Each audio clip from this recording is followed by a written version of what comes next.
ಉದ್ಯೋಗಿನಿ ಯೋಜನೆಯಡಿ ಸಿಗಲಿದೆ ಮಹಿಳೆಯರಿಗೆ ಬಡ್ಡಿ ರಹಿತ ಸಾಲ. ನಮಸ್ಕಾರ ಸ್ನೇಹಿತರೆ, ಉಪಯುಕ್ತ ಮಾಹಿತಿ ಚಾನಲ್ಗೆ ಸ್ವಾಗತ. ಉದ್ಯೋಗಿನಿ ಯೋಜನೆಯಡಿ ಬಡ್ಡಿ ರಹಿತ ಸಾಲ ಸಂಪೂರ್ಣ ವಿವರ ಇಲ್ಲಿದೆ. ಮಹಿಳೆಯರ ಆರ್ಥಿಕ ಸಬಲೀಕರಣಕ್ಕಾಗಿ ಸರ್ಕಾರ ಜಾರಿಗೊಳಿಸಿದಂತಹ ಸ್ಕೀಮ್ಗಳಲ್ಲಿ ಉದ್ಯೋಗಿನಿ ಯೋಜನೆಯು ಒಂದು. ಈ ಯೋಜನೆಯಡಿ ಸ್ವಂತ ಉದ್ಯಮವನ್ನು ಪ್ರಾರಂಭಿಸಲು ಬಯಸುವಂತಹ ಮಹಿಳೆಯರಿಗೆ ಹಣಕಾಸಿನ ನೆರವನ್ನು ನೀಡಲಾಗುತ್ತದೆ. ಇದೀಗ ಈ ಯೋಜನೆಯಡಿ ಮಹಿಳೆಯರಿಗೆ ಸುಮಾರು 3 ಲಕ್ಷದಡಿ ಬಡ್ಡಿ ರಹಿತ ಸಾಲ ಸೌಲಭ್ಯ ಸಿಗಲಿದ್ದು, ಫಲಾನುಭವಿಗಳು ಈ ಸೌಲಭ್ಯವನ್ನು ಪಡೆಯಲು ಅರ್ಜಿಯನ್ನು ಸಲ್ಲಿಸುವುದು ಹೇಗೆ, ವಯೋಮಿತಿ ಹಾಗೂ ಅಗತ್ಯ ದಾಖಲೆಗಳಿಗೆ ಸಂಬಂಧಿಸಿದಂತೆ ಸಂಪೂರ್ಣ ಮಾಹಿತಿ ಇಲ್ಲಿದೆ. ಮಹಿಳೆಯರ ಸಬಲೀಕರಣಕ್ಕಾಗಿ ಕೇಂದ್ರ ಮತ್ತು ರಾಜ್ಯ ಸರ್ಕಾರಗಳು ಆಗಾಗ್ಗೆ ಹಲವಾರು ಸ್ಕೀಮ್ಸ್ಗಳನ್ನು ಜಾರಿಗೆ ತರುತ್ತಿರುತ್ತವೆ. ಇಂತಹ ಸ್ಕೀಮ್ಗಳಲ್ಲಿ ಉದ್ಯೋಗಿನಿ ಯೋಜನೆಯು ಒಂದು. ಮಹಿಳೆಯರು ಸ್ವಂತ ಉದ್ಯಮವನ್ನು ಸ್ಥಾಪಿಸಲು ಅವರಿಗೆ ಆರ್ಥಿಕವಾಗಿ ನೆರವಾಗಲು ಬಂದಂತಹ ಯೋಜನೆಯೇ ಉದ್ಯೋಗಿನಿ. ಸ್ವಂತ ಉದ್ಯಮವನ್ನು ಪ್ರಾರಂಭಿಸುವ ಕನಸನ್ನು ಹೊತ್ತಿರುವ ಮಹಿಳೆಯರ ಪಾಲಿಗೆ ಉದ್ಯೋಗಿನಿ ಯೋಜನೆ ಒಂದು ವರದಾನ ಅಂತಲೇ ಹೇಳ್ಬೋದು. 1997-98ರಲ್ಲಿ ಮೊದಲು ಕರ್ನಾಟಕ ಸರ್ಕಾರ ಜಾರಿಗೆ ತಂದಿದ್ದ ಈ ಯೋಜನೆಯನ್ನು ನಂತರ ಕೇಂದ್ರ ಸರ್ಕಾರವು ಮಹಿಳಾ ಅಭಿವೃದ್ಧಿ ನಿಗಮದ ಮೇಲ್ವಿಚಾರಣೆಯಲ್ಲಿ ದೇಶಾದ್ಯಂತ ಜಾರಿಗೊಳಿಸಿತು.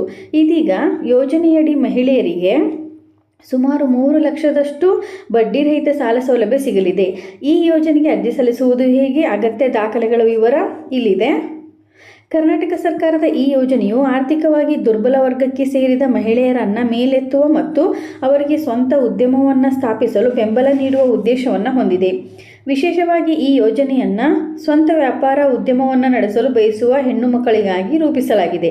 ಇದಕ್ಕಾಗಿ ಕರ್ನಾಟಕ ರಾಜ್ಯ ಮಹಿಳಾ ಅಭಿವೃದ್ಧಿ ನಿಗಮದ ಮೂಲಕ ಮಹಿಳೆಯರಿಗೆ ಸುಮಾರು 3 ಲಕ್ಷದಷ್ಟು ಬಡ್ಡಿ ರಹಿತ ಸಾಲವನ್ನು ಸಹ ನೀಡಲಾಗುತ್ತದೆ.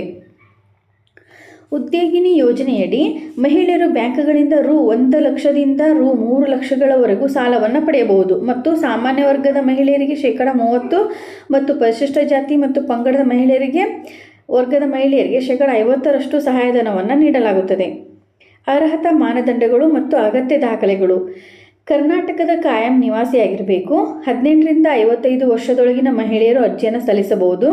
ಪರಿಶಿಷ್ಟ ಜಾತಿ ಅಥವಾ ಪಂಗಡದವರಾಗಿದ್ದಲ್ಲಿ ವಾರ್ಷಿಕ ಆದಾಯ 2 ಲಕ್ಷ ರುಗಳ ಒಳಗಿರಬೇಕು ಮತ್ತು ಸಾಮಾನ್ಯ ವರ್ಗದವರಾಗಿದ್ದಲ್ಲಿ ವಾರ್ಷಿಕ ಆದಾಯ 1.5 ಲಕ್ಷಗಳ ಒಳಗಿರಬೇಕು.